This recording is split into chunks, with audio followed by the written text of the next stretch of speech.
तो मानव जीवन ही पूरा का पूरा कर्म पे आधारित है। और मैं राहुल सर से रिक्वेस्ट करूंगी, वो कर्म के बारे में ना बड़ा अच्छा बताते हैं। मैं उनके ना ज्योतिष की क्लास में जाती हूँ ना, मेरे को बड़ा अच्छा लगता है सर जो एक्सप्लेन करते हैं। तो मैंने सर से रिक्वेस्ट किया कि सर कर्म के बारे में आप बताओ।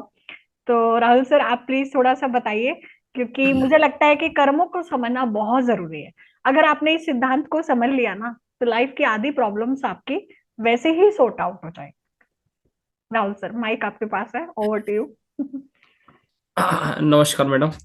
नमस्कार सर। कर्मस के बारे में पढ़ना है ऐसा? जी सर। पढ़ाओ। हाँ आप बताइए सर। ठीक है। देखो, आप सभी को सब कुछ पता ही है वैसे तो, है ना? हमको पता है ना, अगर हम किसी के शादी में जा, है ना, मान लो अंकिता मैडम मेरी शादी में आए तो मुझे अंकिता मैडम की शादी में जाना पड़ेगा, है ना? तो अभी किसी की हेल्प करते हैं ना, तो हमारे मन में एक भावना आती है बिल्कुल ना कि मैं भी बिल्कुल इसकी सर। हेल्प करूंगा। होता है कि नहीं होता है? आज मान लो आप किसी के बर्थडे में गए, तो कल से आपको बर्थडे मनाने उसको बुलाना पड़ेगा। ये आदान प्रदान होता है ना। आप किसी दोस्त की शादी में जाके नाच रहे हो, तो दोस्त आपकी शादी में आके हाँ सर। नाचेगा। हम्म। सही है ना? आप किसी को प्रेम से बात करोगे तो सामने वाला आपको प्रेम से बात करेगा। ठीक है, हाँ, जब तक आपके प्रारब्ध कर्मस, है ना, ना हो ऊपर नीचे, तब तक, है ना, तब तक कुछ बात अलग हो जाती है। लेकिन मोस्टली, है ना, हम जो क्रियाएं आमतौर पे करते हैं उसका उसका रिजल्ट आपको हाथों हाथ जीवन में मिलता ही होगा यार। सामान्य सी चीज है ना?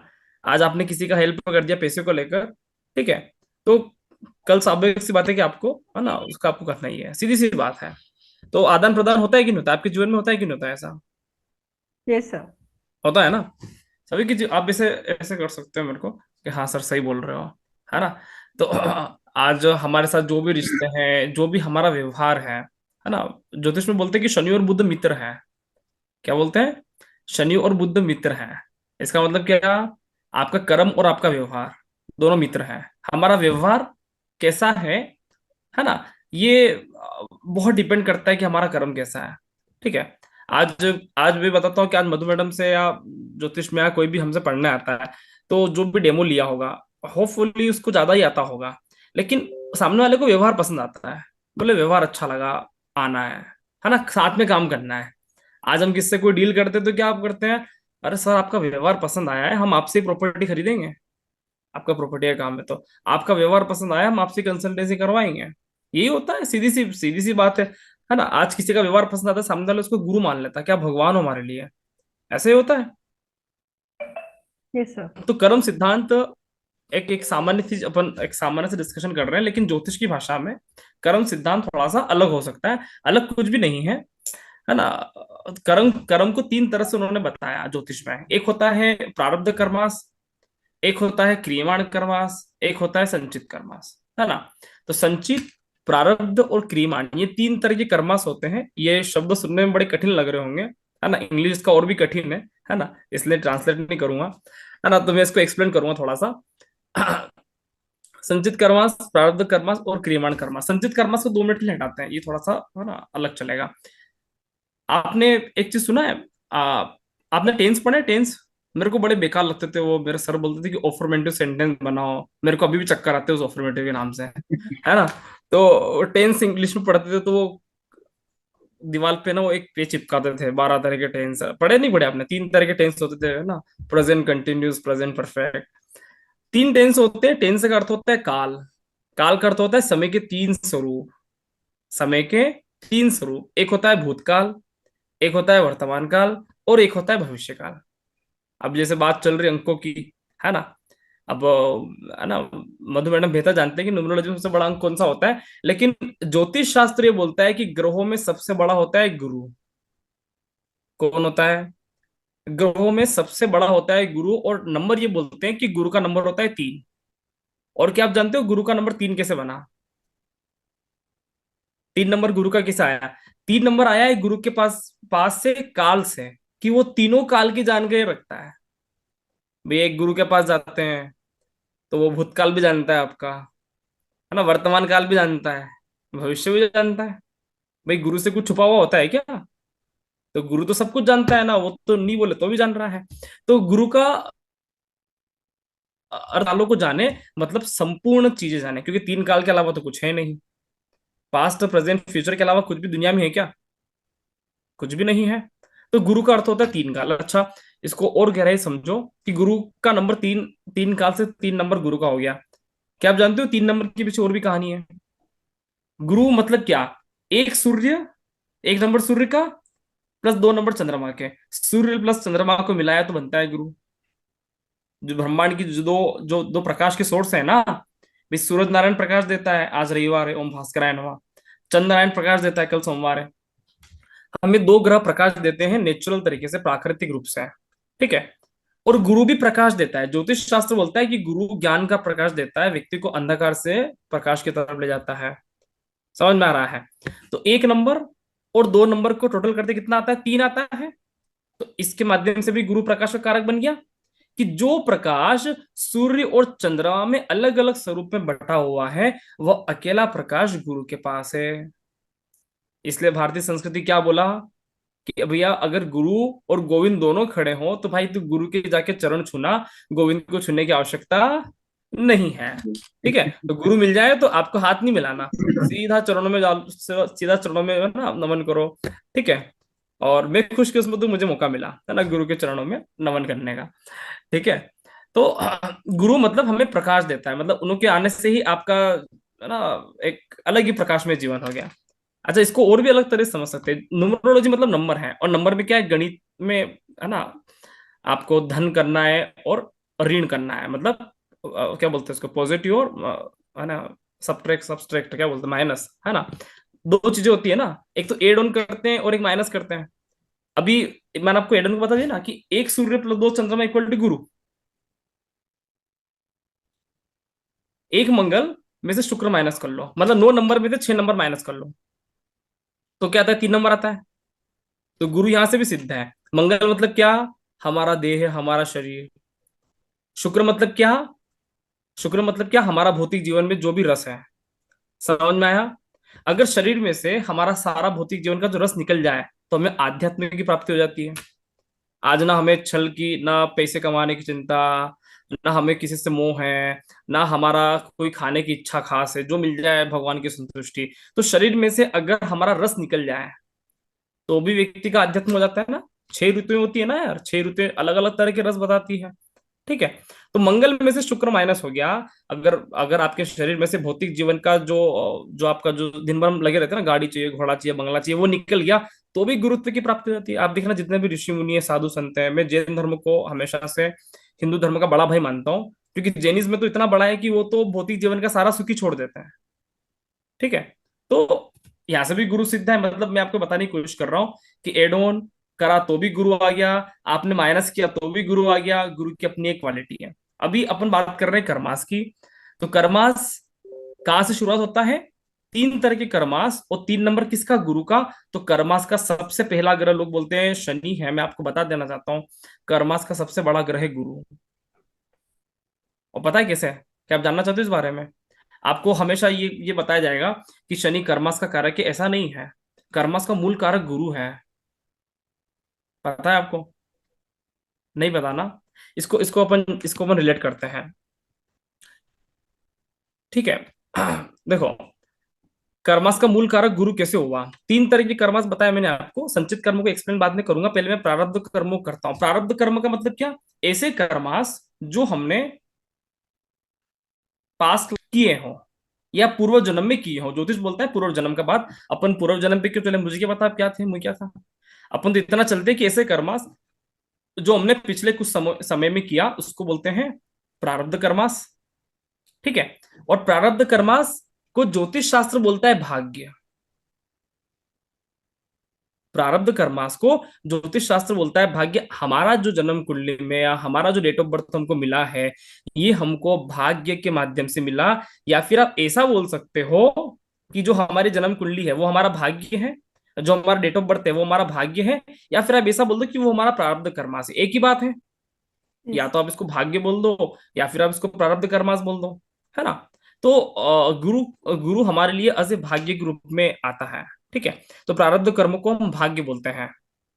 ठीक है। अब इसको थोड़ा सा और रिलेट करेंगे।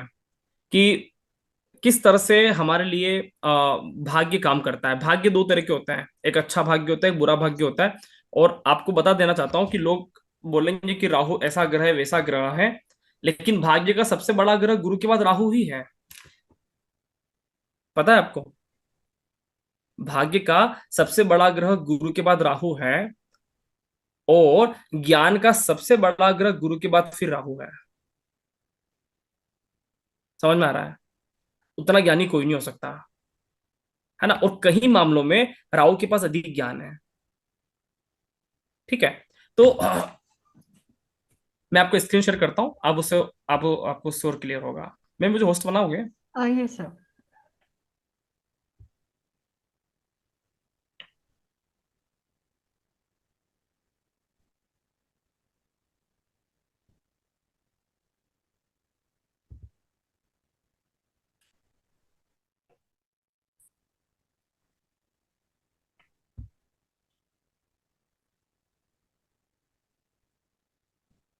देखो, तीन तरह की कर्मास: संचित कर्मास, प्रारब्ध कर्मास और क्रियमाण कर्मास। स्क्रीन दिख रहा है सभी को?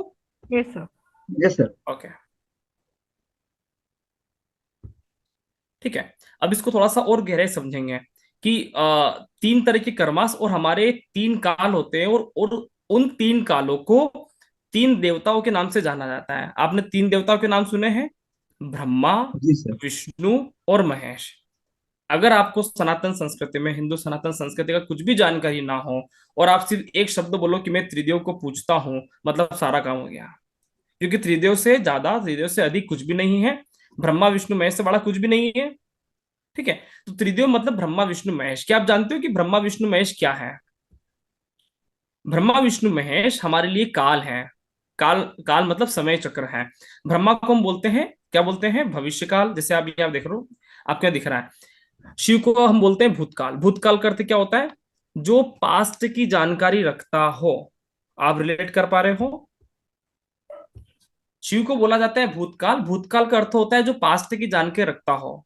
आप अगर त्रिदेव की जब आरती सुनोगे तो आपको एक एक चीज सुनाई देगा कि भूतादिक संज्ञा। कल महाशिवरात्रि था, कई लोगों ने आरती करा होगा, है ना। तो भूतादिक संज्ञा वाला एक आपको एक चीज आया होगा जब त्रिदेव की आरती करते हैं। तो भगवान शिव कौन है? जो भूतों के संग रहते हैं। कल बहुत सारे लोग शमशान घाट गए होंगे उन लोगों को देखने। मतलब शमशान घाट में कौन रहता है? भूत रहते हैं। कौन रहता है? हमारा पास्ट कर्मास रहता है। भाई वो लोग चले गए अपने मार्केट से अपना काम करके, वो वहां बैठे हुए हैं। तो शिव को अपन बोलते हैं भूतकाल। इसी तरह से ब्रह्मा को बोला जाता है भविष्य काल। ब्रह्मा कौन है? भविष्य का कारक है। हमारा हमारा भविष्य किसने लिखा? ब्रह्म निर्माण किसने किया? ब्रह्मा ने किया। भाग्य कौन लिखता है? ब्रह्मा लिखता है। शिव कौन हो गया? पास्ट काल। ब्रह्मा कौन हो गया? भविष्य काल। और विष्णु कौन है? वर्तमान काल। प्रेजेंट। जो मैंने आपको बताया कि अगर मैं किसी की शादी में जाऊंगा तो मुझे उसकी शादी में जाना पड़ेगा। अगर मैंने किससे उधार लिया तो मुझे उसको चुकाना पड़ेगा। है? आज मतलब कर्मा, ये अपने क्रियमाण कर्मा से ना। विष्णु क्या है? क्रियमाण कर्मास। और एक्चुअल में लोग सिर्फ इस कर्मास को ही जानते हैं। प्रारब्ध कर्मास और ना संचित कर्मास को रिलेट नहीं कर पाते। लोग सिर्फ ये जानते हैं कि यार मैंने क्या किया, यार मेरे साथ ऐसा हो गया। हम जानते हैं सिर्फ क्रियमाण कर्मास को। और जो हमारी ओकल्ट साइंस की पद्धति है वो हमें पास्ट कर्मास से कनेक्ट करते हुए क्रियमाण कर्मास पे ले जाती है। कि भाई साहब आप ऐसे थे, आपने इसका 1 लाख रुपया खाया था, ब्याज समेत 2.5 लाख हो गए, देना पड़ेगा। ठीक है। कोई कोई लड़ता है हमसे, हम किसी को बहुत प्यार करते, कटाक्ष करता, लड़ता है, तो ये हमारा भाग्य था।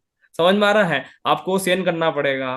ठीक है, क्योंकि हम उस चीज को पहले से, है ना, लेकर आए हैं। इसलिए हम कभी कभी समझ नहीं पाते। हम सोचते ना, हमने इस व्यक्ति के साथ इतना कुछ अच्छा किया, फिर भी जाकर हमारे साथ इसने बुरा क्यों किया। तो ये जो उत्तर ढूंढने आते हैं ना लोग, इसीलिए उत्तर ढूंढने आते हैं। और इसको बोला जाता है प्रारब्ध कर्मास। कि कोई ना कोई चक्कर प्रारब्ध कर्मास में फंसा हुआ होगा, इसीलिए व्यक्ति को यहाँ पे वापस से आना पड़ा। तो आपको यहाँ से दो बातें समझ में आई हैं कि संचित कर्मास मतलब भविष्यकाल, मतलब ब्रह्मा। प्रारब्ध कर्मास मतलब भूतकाल, मतलब शिव। और क्रियमाण कर्मास मतलब वर्तमान काल, जिसको अपन बोलते हैं विष्णु। ये तीन तरह के कर्मास होते हैं, तीन तरह के देवता होते हैं। अब मुझे नहीं पता कि आप किसको ज्यादा पूछते हो, लेकिन आप जिसको ज्यादा पूछते हो आप उससे ज्यादा जुड़े हुए हो। अगर मान लो कोई बोलते कि मैं शिव जी का भक्त हूँ, शिव जी का भक्त बोल दिया, इसका मतलब एक बात समझ में आ गया कि भैया वो व्यक्ति अपने पास बहुत अधिक जुड़ा हुआ है। समझ में आया? या उसके जीवन में कोई पास्ट घटना उसको बहुत बड़ा इफेक्ट कर चुका है, ठीक है, वो उसको भूल ही नहीं पा रहा है। समझ पा रहे हो? पास्ट से बहुत ज्यादा कनेक्ट रहने वाला व्यक्ति अपने आप भगवान शिव की उपासना करता है। आप रिलेट करना, अगर किसके जीवन में पास्ट में गहरे संकट आ गए, वो शिव का उपासक बन जाएगा। समझ में आ रहा है? अगर कोई बहुत गहरे सदमे से गुजर चुका है, वो शिव का उपासक बन जाएगा। ठीक है? तो शिव मतलब पास्ट लाइफ कर्मास। ठीक है? अगर हम बात करते हैं कि जो भगवान, जो विष्णु को पूजते हैं, भगवान राम को, कृष्ण को, या बहुत फॉलो करते हैं, तो उनके लिए क्या वर्तमान काल। ठीक है, मतलब प्रेजेंट लाइफ को। आपने आपने एक चीज देखा है कि दशावतार होते हैं, तो दशावतार भगवान शिव के नहीं होते हैं, या ब्रह्मा के भी नहीं होते हैं। किसके होते हैं? राम के होते हैं। और राम कृष्ण मतलब विष्णु के होते हैं। विष्णु के दशावतार होते हैं, और विष्णु के ही स्वरूप राम है, विष्णु के ही स्वरूप कृष्ण है। पता है क्या सिखाना चाहते हैं? कि हमें हमारी लाइफ क्रियमाण कर्मों पे सबसे ज्यादा जीना है, और हमारी लाइफ प्रारब्ध कर्मों से पूरी तरह से जुड़ी हुई है। आप उसको बदलाव भी नहीं कर सकते। इसलिए आपने देखा होगा कि जब राम जी युद्ध करने गए थे, तो किसकी उपासना किया? शिव जी का। सबसे बड़ा देव कौन है? शिव। मतलब हम हमारी पास्ट लाइफ को तो बदल ही नहीं सकते। आपको तो उसका उपाय करना ही है, उसका रेमेडीज करना ही है। इसलिए सनातन संस्कृति में सिर्फ एक ही देव का पूजा करने का विधान था, उसका नाम है शिव। एक ही देवता का पूजा करने का विधान था। राम जी ने किसका पूजा किया? शिव का। कृष्ण ने किसका किया? शिव का। रावण ने किसका किया? शिव का। शिव से बड़ा देव कोई है ही नहीं, इसको बोलते हैं महादेव। ठीक है? तो हमारे महादेव और हमारे पास्ट कर्मों से बड़ा कोई है ही नहीं। आपने जो पास्ट में जो बीज बो दिया ना भाई, वो आएगा। आपका पास्ट का कर्म सबसे बड़ा है। आज आप कुछ कर रहे हो, लगातार पास्ट बन रहा है, इसका रिजल्ट आपको मिलेगा। आज आप 20 साल बाद मिलेगा। समझ में आ रहा है? क्योंकि हमारा आज का क्रियमाण कर्म भी तो पास्ट चला जाएगा। भाई सबसे बड़ा मेमोरी कार्ड किसके पास है ब्रह्मांड में? शिव के पास है। कैसे? कि हर दिन का रिकॉर्डिंग कर रहा है शिव। क्योंकि विष्णु तो वर्तमान काल है ना यार, ये तो लगातार चल रहा है, लेकिन इसकी रिकॉर्डिंग कौन कर रहा है? शिव। मान लो एक क्लास हो जाएगी, फिर आप बोलोगे सर रिकॉर्डिंग ये कहाँ से हुआ? पास्ट हो गया ना यार। आज की रिकॉर्डिंग 1 घंटे बाद मिलेगी, पास्ट हो गया, मतलब शिव ने रिकॉर्डिंग किया। समझ में आ रहा है? इसलिए शिव का संबंध किससे? काल से है। काल का संबंध किससे? महाकाल से, यमराज से है। हमारे सारे कर्मों का रिकॉर्डिंग किसके पास है? शिव के पास है, विष्णु के पास नहीं है। विष्णु तो बोले कि चलो वर्तमान में चलते हैं, अपन घूमते फिरते रहते हैं। लाइफ है ना? लाइन। सारे कर्मों का रिकॉर्डिंग किसके पास है? शिव के पास है। समझ में आया बात? तो हमारे पास्ट कर्मास सबसे बड़े हैं। और पास्ट कर्मास को बनाने वाला कौन है? क्रियमाण कर्मास। भगवान शिव किसकी पूजा करते हैं? विष्णु की। है ना? भगवान शिव किसके ध्यान में रहते हैं? विष्णु के। क्योंकि हमको हमारा पास्ट कर्म बहुत अच्छा बनाना है, महान बनाना है, महादेव की तरह बनाना है ना? तो इसके लिए क्या करना पड़ेगा? हमको आज ही मेहनत करना पड़ेगा ना, तभी तो जाके वो पास्ट होगा। क्योंकि पुराना तो आप हिला नहीं सकते। पुराना हिला सकते हो? है ना? भगवान शिव को हिला सकता था, रावण ने एक बार कोशिश किया था हिलाने का, है ना? बाकी को हिला नहीं सका उनको। एक बार रावण ने उठा लिया था शिव तांडव बोल के, फिर वापस सॉरी बोलना था, क्षमा कर दे मुझे। ठीक है? और एक और होता है जिस चीज के लिए हम सब आते हैं यहाँ पे, और पता है वो चीज क्या है? भविष्य बता दो, क्या होगा हमारा? मैडम 10 बिजनेस चेंज कर लिए, 11वां भी चेंज करना पड़ेगा क्या? समझ में आ रहा है? तो भविष्य जानने के लिए हम आते हैं ओकल्ट साइंस में। सहमत हो? और अधिकतर लोग सिर्फ भविष्य जानने के लिए ही आते हैं। सहमत हो? लेकिन वह बात है, क्योंकि ज्योतिष हो गया, ओकल्ट साइंस हो गया, न्यूमरोलॉजी हो गया, ये सिर्फ भविष्य जानने की विधा नहीं है। ठीक है? ये जीवन जीने की कला है। ठीक है? आपको सबसे पहले तो इन नंबरों को, जैसे कि अंकिता मैडम ने कहा था कि ये 9 नंबर को रिलेट करना है ना? कि पहले हम इनको को जान तो लें कि ये 9 नंबर कैसे हैं। तो सबसे पहले तो हम इन चीजों को रिलेट तो कर लें।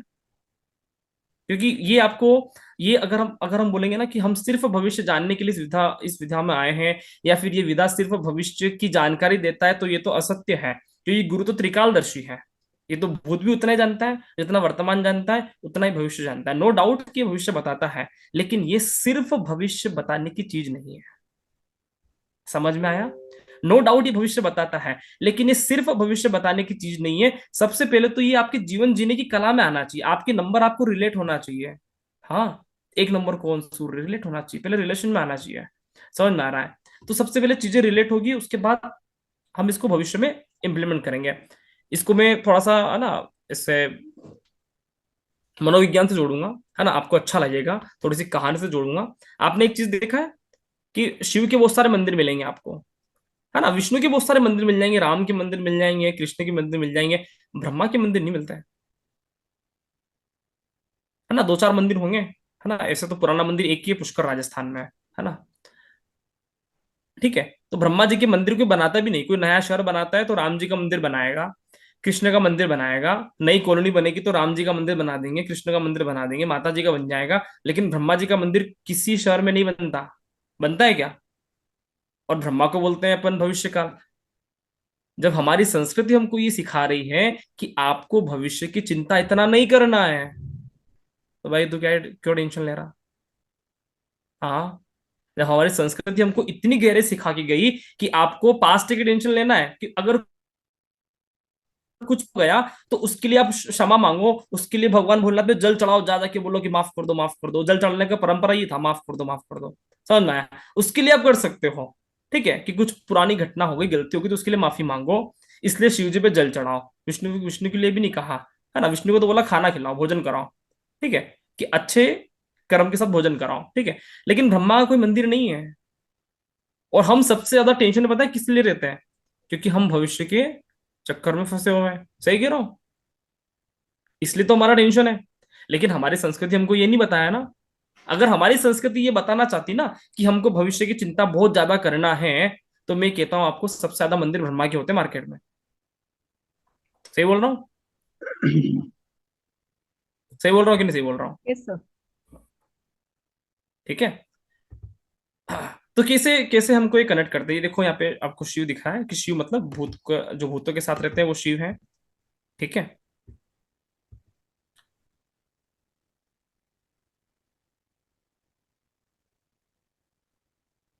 ठीक है, कर्म सिद्धांत में तीन तरह के काल आपको बताया। शिव को हम रिलेट करेंगे राहु के नाम से, है ना, गुरु को हम रिलेट करेंगे विष्णु के नाम से, और ब्रह्मा को हम रिलेट करते हैं ज्योतिष की भाषा में केतु के नाम से। तो तीन तरह के ग्रह हैं, है ना, तीन तरह के काल है, तीन तरह के देव हैं। इन तीनों का अलग अलग, है ना, हमारा स्वरूप है।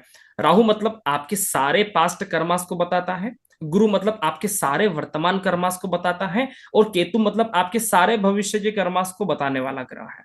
समझ में आया? केतु मतलब सभी भविष्य की जानकारी कोड वर्ड में रखने वाला। राहु मतलब सभी प्रारब्ध कर्मास की जानकारी बताने वाला। ठीक है। और गुरु मतलब वर्तमान काल को बहुत अच्छे से जीने की राह बताने वाला। इसलिए राहु का नंबर कौन सा है? 4 है। और वेद कितने होते हैं? 4। यार और ये समझ में आ रहा है? पूरा ज्ञान का भंडार है। ठीक है। तो शिव मतलब पास्ट लाइफ, विष्णु मतलब प्रेजेंट लाइफ, और ब्रह्मा मतलब फ्यूचर लाइफ। हमारे जीवन में ये कैसे कनेक्ट होते हैं, तो आप इसको बहुत गहराई से समझना। संचित कर्म हमारे जीवन में कनेक्ट होता है 0.01%। इसको बोलते हैं क्रिएटर, इसको बोलते हैं रिबोर्न, पुनर्जन्म, है ना। प्रारब्ध कर्मास हमारी लाइफ में कनेक्ट होता है 49.99%, लगभग 50%। इसको बोलते हैं संहारक, इसको बोलते हैं डेथ। समझ में आया? और क्रियमाण वर्तमान कर जो क्रियमाण कर्मा से जो वर्तमान काल है, ये हमारे लाइफ में कनेक्ट होता है 50%। इसको बोलते हैं पालनहार, है ना, जन्म का कारक है। समझ में आया? हम जो भी काम करते हैं, है ना, उसका 50% रिजल्ट तो हमको हाथों हाथ मिल जाता है। बोलते ना कि आप जैसे काम करोगे वैसा फल मिलेगा, मतलब 50% मिलेगा ज्योतिष की भाषा में। 49.99% आपकी आपकी कुंडली ही बता रही है। कौन बता रहा है? जिस समय आप पैदा हो गए, जो आपकी कुंडली में ग्रह बल बन गए, 49.99%, तो वो कहानी अकेले बता देगी। मतलब आप जिस नंबरों के साथ पैदा हो गए, मतलब 50% तो फिक्स हो गए। 50% कहानी तो फिक्स हो गया, ना उसको बदला जा सकता है, ना कुछ चेंज किया जा सकता है। 50% लाइफ आपके हाथ में होती है। समझ में आया?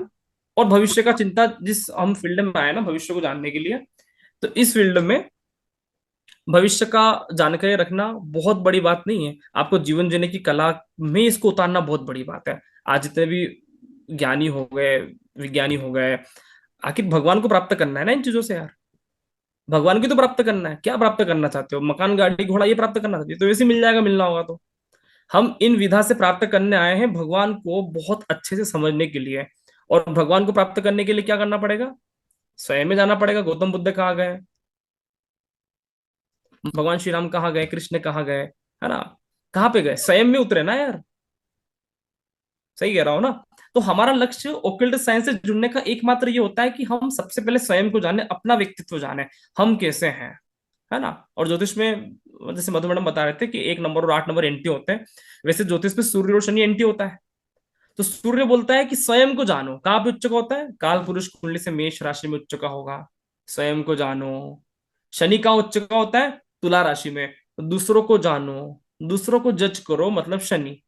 और स्वयं को जज करो, जैसे मधु मैडम बोल रहे थे कि दृष्टा बनना है, स्वयं को जज करो मतलब सूर्य को प्राप्त करना।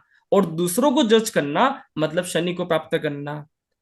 और हमारे भारत में बड़ा नाम बताया कि शनि मतलब डर, बेकार, पाप, बताते हैं ना? इसके पीछे का रीजन इतना सा कि आप दूसरों को जज काय को करते हो यार? हैं? किसी ने कुछ कह दिया, ये वैसा वो ऐसा, हम दूसरों की बुराई क्यों करें? हैं? हमें जज करना हो तो हमें सिर्फ अपनी अपने आप को जज करना है ना, दृष्टा बनना है, जैसा मधु मैडम बोल रहे थे। तो कर्म सिद्धांत यही है पूरी तरफ से कि, है ना, प्रारब्ध कर्मास, संचित कर्मास, है ना, और अपना क्रियमाण कर्मास, है ना, ये सारी की सारी चीजें हमारे, है ना, धर्म से कनेक्टेड है ना, हमारे काल से कनेक्टेड है, वर्तमान काल, भूतकाल, भविष्य काल। ठीक है। और हमें भगवान विष्णु को सबसे ज्यादा फॉलो करना पड़ता है क्योंकि वो पालनहार है। आज हर व्यक्ति को अपना पालन पोषण करने के लिए पैसे कमाने पड़ते हैं ना। तो भगवान विष्णु का अ, बहुत आवश्यक है क्योंकि उन्हों के बिना आपको लक्ष्मी नहीं मिलता। विष्णु की वाइफ का नाम क्या है? लक्ष्मी। आपको जीवन जीना है तो क्या चाहिए? आप शमशान में रहकर जीवन नहीं जी सकते, है ना? आपको क्या करना है? पैसा चाहिए, गाड़ी चाहिए, शर्ट खरीदना है नया, कोई गर्लफ्रेंड मिल गया, गिफ्ट देना है, कैसे दोगे? लक्ष्मी चाहिए ना। समझ में आ रहा है? तो विष्णु को फॉलो करना है। और 50% क्रियमाण कर्म मतलब हमारे जो ये हमारा व्यवहार, हमारा बोलचाल, हमारा स्तर, हमारी बातचीत करने की कला, ये 50% लाइफ तो आपका खुद लिख रहा है। ठीक है।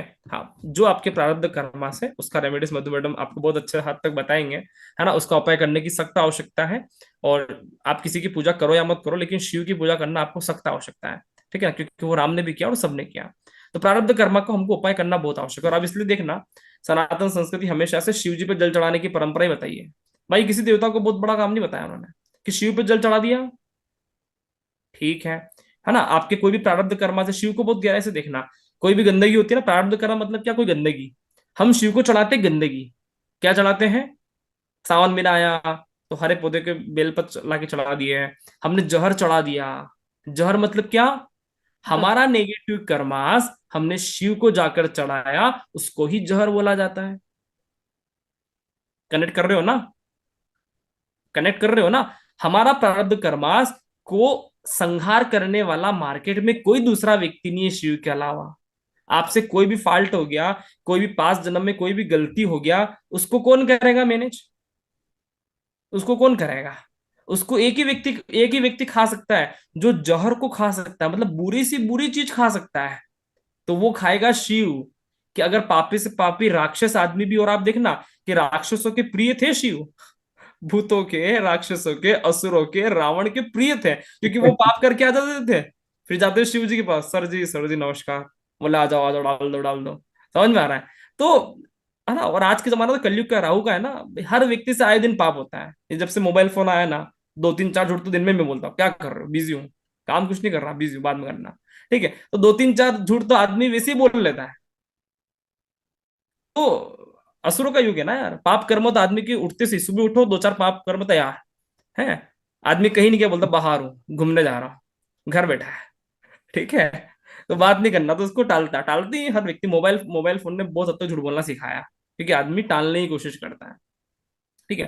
तो हाँ, इसलिए आ, जो हमारे जो नेगेटिव कर्मा है उसको खाने वाला व्यक्ति एक ही है। और शिव की खाने की बेस्ट चीज पता है क्या है? जहर दे दो। कोई मरने मारने की बात करा, मर जाऊंगा, ये कर लूंगा, है ना, उसको बोल तू शिव के यहाँ चला जा थोड़े दिन तक, है ना, शिव के उपासना कर ले। समझ में आया? तो क्योंकि वो उस व्यक्ति का प्रिय चीज है ना? जैसे जैसे मेरा प्रिय चीज है भिंडी की सब्जी खाना, है ना। तुअर की दाल में मधु मैडम किया गया, मैंने कहा मेरे लिए तुअर की दाल बना दो, है ना, कुछ नहीं खाना। ठीक है, तो तुअर की दाल बना दो, ये मेरी खास चीज है खाने की। शिव की खास चीज क्या है?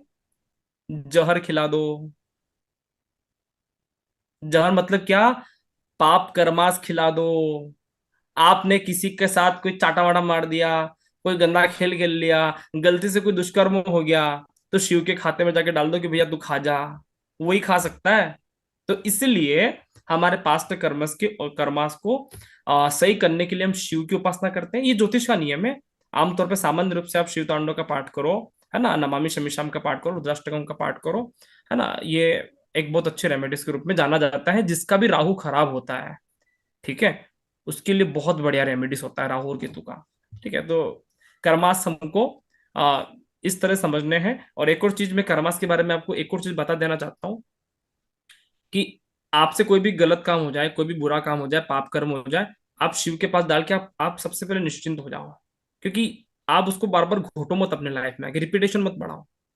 कभी कभी क्या होता है कि लोगों से कुछ गलत तो काम हो जाते हैं, बार बार वो घृणा आती है, मैंने ये कर लिया, मैंने ये कर लिया। जब मतलब शिव को मानते हो ना, तो उसको झड़ चढ़ा के आ जाओ ना एक बार, फिर भूल जाओ।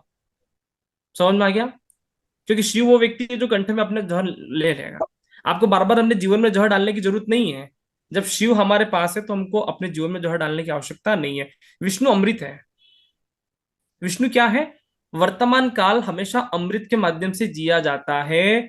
पास्ट कर्मा हमेशा जहर के माध्यम से निपटारा किया जाता है। आप रिलेट कर पा रहे हो? विष्णु का संबंध मोहिनी स्वरूप से अमृत से कनेक्ट था। अमृत कौन बांट रहा था? मोहिनी स्वरूप में विष्णु बांट रहे थे, शिव जी तो नहीं आए, बोले मैं तो जहर खा के पहले ही बैठ गया। तो हमें वर्तमान काल में अगर जीना है ना, तो हमें हमारे जीवन को अमृत बनाना है। मतलब अपन को ये बोलना है कि यार मैं बेस्ट व्यक्ति हूँ, है ना, मैं बहुत अच्छा व्यक्ति हूँ, मैंने बहुत अच्छा काम किया, मैं कर सकता हूँ। यार हम अपने आप को अच्छा बनाएंगे तभी तो अच्छा काम कर पाएंगे। आपने कोई गलती कर लिया, आप उसको बार बार घोट रहे हो, ऐसा है वैसा है, नालायक है, फलाना है, ढिमकाना है, आप कैसे आगे बढ़ पाओगे? नहीं बढ़ सकते ना। आपके मन में तो एक आत्मग्लानि का भाव आ गया, आप तो आगे नहीं बढ़ पाओगे। तो बहुत जरूरी चीज है कि हम ज्योतिष को जिए। सबसे पहले तो ये ग्रह बल को पहले तो इसका फल कथन बाद में करेंगे, सबसे पहले इसको जी तो ले एक बार। कि कोई बुरा कर्म हो जाए तो खाते में डालेंगे शिव के जहर का, उसको देंगे। और वर्तमान कर्म में, क्रियमाण कर्म में जीने के लिए हमें हमारा जीवन अमृत लगना चाहिए। Are you guys agree with me और नॉट? अगर आपको आपका जीवन अमृत नहीं लगेगा, तो फिर आप किसी के भी जीवन में अमृत नहीं बन सकते हैं। मैं बता रहा हूं, सही कह रहा हूं। जी। आज हमको हम अच्छे नहीं लगते ना, आपको कोई व्यक्ति प्यार नहीं कर सकता, क्योंकि आप खुद ही आपको नहीं चाहते हैं। कृष्ण को बड़ा पसंद था, वो चिटिंग भी कर रहा था ना गोपियों के साथ, बड़ा खुश था, उसको हर व्यक्ति ने प्यार किया। अगर वो आत्मग्लानि के भाव से महसूस करता, उसको कोई प्यार नहीं करता। समझ में आया? आत्मग्लानि से मुक्त होना है। कोई आमतौर पे हो जाते हैं कुछ गलत कर्म, मानव है, भगवान तो है नहीं, कोई देवता का अंश तो था नहीं कि अवतरित हो गया। गलत तो सबसे पहले होगा। ठीक है, तो आप गलत का निपटारा करके फिर क्रियमाण कर्म में अपने जीवन में अमृत घोल के फिर आगे संचित कर्मास को पुनर्जन्म की बात करना है ना। आगे भविष्य कैसा होगा? बेहतरीन होगा अगर अमृत मिला है। इसलिए ब्रह्मा और शिव के बीच का जो ब्रिज है उसको बोलते हैं विष्णु। ठीक है, आपका पुनर्जन्म कब अच्छा होगा? जब आपका अमृत, आपका क्रियमाण कर्म अमृत होगा। ठीक है, शिव से डायरेक्ट ब्रह्मा कनेक्ट नहीं है। ब्रह्मा, विष्णु, महेश, ऑलराइट। बीच का कड़ी विष्णु है, बीच का माध्यम विष्णु है। और हमें अपने आप को एक बहुत अच्छा इंसान बनाना है, एक अच्छा आदर्श इंसान बनाना है। हमें अपने क्रियमाण कर्मास बहुत अच्छे करने हैं। आपको अपने आप से प्यार करना बहुत जरूरी है यार, है ना। आप अपने आप से नफरत कभी मत करना, क्योंकि आप अपने आप से नफरत करोगे अपने आप को खो दोगे। आप अपने आप से प्यार करो, गलती हो जाती है आप फॉरगिव करो, भगवान शिव से क्षमा मांगो। वो एकमात्र देवता है जिसको बोलते हैं भोलेनाथ, कि पाप कर्म होने के बावजूद भी माफ करने वाला व्यक्ति है, बाकी नहीं कर सकता कोई देवता, वो कर सकता है ना। जहर भी पी जाएगा, माफ भी कर देगा, और उसको कुछ समझ में भी नहीं आता, इसलिए भोला है। ठीक है ना, भोला भंडारी, समझ में नहीं आता। ठीक है, तो यही बताना था कि कर्मास को हमको हमारे जीवन में कैसे रिलेट करना है। और खुश रहो, मस्त रहो। आप मस्त रहोगे तो हम हमारी, है ना, पति है, पत्नी है, बच्चे हैं, उनको कुछ अच्छा दे पाएंगे यार, है ना। आत्मग्लानि से दोगे तो क्या दे पाओगे? हम्म। और आपको पता है एक और चीज, सनातन संस्कृति में एक और चीज गहरे से जोड़ता हूँ, आपको मजा आएगा। पुनर्जन्म की बात देखा है आपने कि पुनर्जन्म होता है, और भगवान कितने स्पष्ट हैं अपनी अपनी चीजों को लेकर, कि जिस व्यक्ति का पुनर्जन्म हुआ उसको एक भी चीज याद नहीं रहता है। गोविंद सर और हम दोनों बचपन में दोस्त थे पुनर्जन्म में, गोविंद सर को याद थोड़ी है, क्या पता हम दोस्त रहे हो। लेकिन पुनर्जन्म की एक भी चीज हमको याद नहीं होता। अगर भगवान इतना स्पष्ट न्याय कर सकता है हमारे साथ कि आप मर जाओ, हमारा डेथ हो जाए, उसके बाद एक भी चीज हमको याद नहीं रहता, तो हम इस जन्म में अपना प्रारब्ध कर्मा जो नेगेटिव है उसको नहीं मार सकते क्या यार? हाँ, भगवान तो यही कर रहा है ना, कि आपसे नहीं संभाला जा रहा तो एक नया जन्म देता है, सारी बातें भुला देता है, सारे पाप कर्म भुला देता है कि जा नई शुरुआत करना है। अगर इस जन्म में हमसे कुछ गलत हो जाए तो क्या हम इस जन्म में ही अपने आप को नया जन्म नहीं दे सकते क्या? देना चाहिए ना। ये चीजें हमको रिलेट करना है यार, ये चीजें हमको सीखना है। हम आत्मग्लानि से इस जीवन को क्यों खराब कर रहे हैं? हमें नहीं करना है ना। बहुत सारे लोग बड़े परेशान देखे हैं, आते हैं केस स्टडी लेके, सर मैंने ये कर लिया, मैं अपने आप को गुनहगार मानता हूँ। कब तक मानेगा? नया जन्म नहीं दे सकता क्या? अरे मृत्यु उपरांत नया जन्म मिलेगा तो सारी बातें खत्म हो ही जाना है। इस जन्म में नया जन्म अपने आप को नहीं कर सकता क्या? नहीं कर सकता क्या? माप नहीं भूल सकता क्या? कर सकते हैं ना। क्यों किसी के बार बार हम क्यों किसी को बुरा कहें, या क्यों हम अपने आप को बुरा कहें? तो ज्योतिष जीवन जीने की कला फाइनली, है ना। हम अपने आप को समझें, और जब हम अपने आप को समझते हैं, हम पूरी दुनिया को समझ सकते हैं, हम ईश्वरी सत्ता को समझ सकते हैं, हम भगवान विष्णु के शरण में जा सकते हैं, है ना। आशा है आपको अच्छा लगा हो कर्म सिद्धांत के बारे में। ठीक है, कुछ प्रश्न हो तो आप बोल सकते हो। बहुत बहुत धन्यवाद सर, बहुत थैंक बढ़िया यू। बात की। आप थैंक यू बोल सो सकते हो मच। अनम्यूट करके, कैसा लगा आपको? किसी है को ना। कुछ पूछना हो अच्छा लगा सर। बहुत ज्यादा अच्छा, एक्सेलेंट बहुत ज्यादा रिवीजन हो अच्छा। गया हमारा। बहुत बढ़िया। है तो ना। मैंने कहा था ना, कर्म के बारे में राहुल सर से बेहतर कोई नहीं बता सकता, है ना। तो आई होप सबको बहुत अच्छा लगा।